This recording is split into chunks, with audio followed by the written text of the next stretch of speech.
اللہ تعالیٰ نے یہ بہت بڑا انعام عظیم اپنے بندوں پر عطا فرمایا کہ ہماری مٹیریل سے اللہ تعالیٰ فرماتے ہیں قرآن پاک میں کہ جب تم ماں کے پیٹ میں تمہاری تخلیق اور ترکیب اور تعمیر ہوتی ہے تو میں اس وقت بھی تم کو خوب دیکھتا ہوں، جانتا ہوں کہ تم ماں کے حیض سے 9 مہینے تک تمہاری ماں کو حیض ماہواری نہیں آتی، اسی گندے خون سے جس کی وجہ سے کہ تمہاری ماں نماز کے قابل نہیں ہوتی،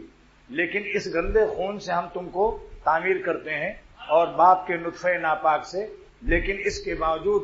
کہ تمہارا مٹیریل اور تمہاری ابتدائیہ اور اجزائے تعمیریہ کس قدر ناپاک ہیں، لیکن اتنا بڑا پاک ذات تقویٰ کی برکت سے تم کو ولی اور دوست بنانے کے لیے تیار ہے۔ یہ معمولی انعام نہیں ہے۔ اور بڑے بڑے وظیفوں کی کوئی پابندی اللہ تعالیٰ نے نہیں فرمائی کہ تم دریا میں آدھی رات کو جاؤ اور گردن تک پانی میں فلاں وظیفہ پڑھو، قبرستان میں ٹوٹی ہوئی قبر میں لیٹ کر فلاں وظیفہ پڑھو۔ کسی وظیفے کی شرط نہیں لگائی اپنے دوستی کے بارے میں، صرف ایک شرط لگائی کہ جس کام سے ہم ناراض ہوتے ہیں تم ہم کو ناراض مت کرو بس، یعنی کام دوستی کا یہ ہے کہ تم کام نہ کرو، آرام سے ولی اللہ بن جاؤ، کیونکہ ہر گناہ سے پریشانی، ذلت اور خواری، بے عزتی اور بے چینی اور صحت جسمانی کی بھی خرابی اور صحت روحانی کی بھی خرابی لازم ہے ہر گناہ کے لیے۔ تو تم کو ہم اپنی دوستی کے لیے تمام مصیبتوں سے، بے عزتی کے تمام کاموں سے اور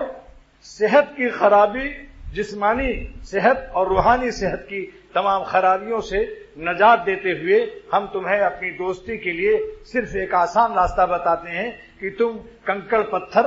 اور وہ بھی پیشاب اور پیخانے سے آلودہ خراب چیزوں کو تم اپنے قلب کی جھولی اور تھیلی سے پھینک دو اور اپنے مولا کو حاصل کر لو۔ ایک بزرگ نے جب سب گناہ سے توبہ کیا اور ان کو دل میں مولا مل گیا تو انہوں نے، میرے شیخ شاہ عبد الغنی فرماتے تھے رحمت اللہ علیہ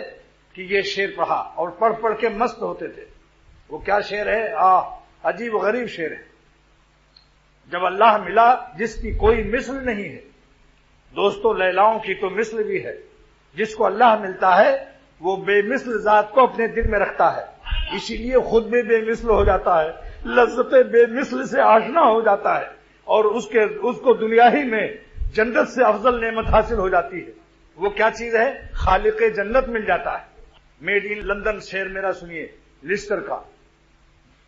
مانا کہ میر گلشن جنت تو دور ہے، اللہ نے لیلاؤں سے ہم کو بچایا کہ تم اپنی بیوی کے علاوہ کسی کی بیوی کو مت دیکھو، تمہاری بیوی کو بھی اگر کوئی بری نظر سے دیکھے اور وہ کہتے کہ صاحب میں مجبور ہوں، آپ کی بیوی کی ناک کے اٹھان، کتابی چہرہ، غضب کا حسن ہے، مجھے آپ معاف کر دیں، تو آپ کیا معاف کر دیں گے؟ کہیں گے جوتا بھی لگے گا جوتا، تب تیرا کھوتا پن صحیح ہوگا۔